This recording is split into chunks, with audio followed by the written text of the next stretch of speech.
bonjour, je m'appelle Monique Itelier et je suis écrivain. C'est en plein cœur de la Foire du Livre de Bruxelles qu'un auteur de Jemap présentait il y a peu son deuxième roman. Teinté d'humour et d'amour, Rayon de miel met en scène les anecdotes d'un joli couple. La préface du premier opus était signée Franco Seminara. Aujourd'hui, le député tend le micro à l'auteur. En fait, j'écris depuis toujours, l'écriture est ancrée en moi, mais cependant, donc j'ai pris une autre direction.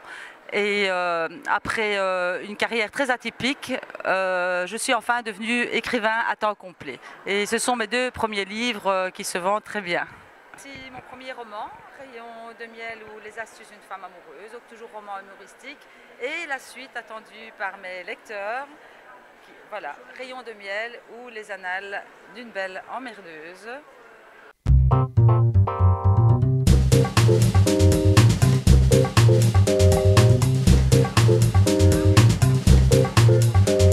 Il faut savoir que pour un premier livre, un auteur, généralement, doit investir entre 2 500 et 4 000 euros. Or, en l'occurrence, j'ai eu la chance que la Société des écrivains ait eu un coup de cœur. Je n'ai rien dû payer. Et comme Franco Seminara a entendu parler de cela, je lui ai donné mon livre, qu'il a beaucoup apprécié. C'est un homme de cœur qui a vraiment qui fait toujours tout son possible pour aider les gens qui veulent se sortir de mauvaises situations, comme le chômage par exemple. Monique Itelier, c'est une femme extraordinaire, comme toutes les femmes, un peu plus encore. Dans ce sens que Monique, c'est une fille que j'ai eu l'occasion de croiser, mais on ne se connaissait pas de plus, mais qui est de mon village natal, qui est de Jemap, qui était un peu belle fille de Jemap. Je le dis dans ma préface, vous verrez plus tard, mais j'étais très touché, très honoré qu'elle me demande de préfacer ce roman. Et je pense qu'on doit avoir la fierté, tout simplement parce qu'elle est de chez nous. Et en plus de chez nous, maintenant elle deviendra universelle avec l'écriture, bien sûr. Voilà. Il faut savoir que j'ai grandi en Dordogne, donc pour moi, Jemap, lorsque je suis revenue à 8 ans de Dordogne, ça me semblait un peu triste, mais je dois dire qu'à l'époque, c'était vraiment une petite ville très vivante, où les gens venaient de partout pour s'amuser, pour danser. Et voilà, beaucoup d'amitié, beaucoup de bons souvenirs. Oui, j'ai beaucoup aimé.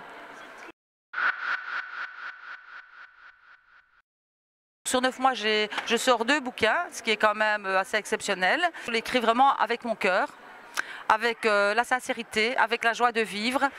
Et je crois que c'est pour ça que mon livre fonctionne, parce que en fait, je suis sincère dans mes écrits. Disons, moi, mon rêve, c'est de continuer à vivre de ma passion, de pouvoir vivre de cette passion, bien entendu.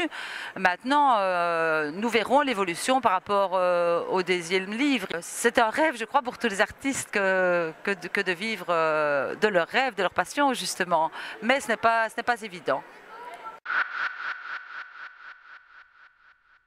Personnellement, par exemple, je ne sais pas lire un livre sur une tablette. J'ai besoin de toucher le papier, de voir les mots danser devant mes yeux.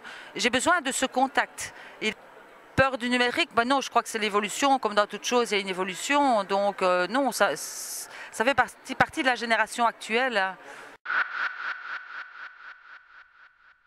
En règle générale, on met beaucoup de sensualité, voire de sexualité dans les romans.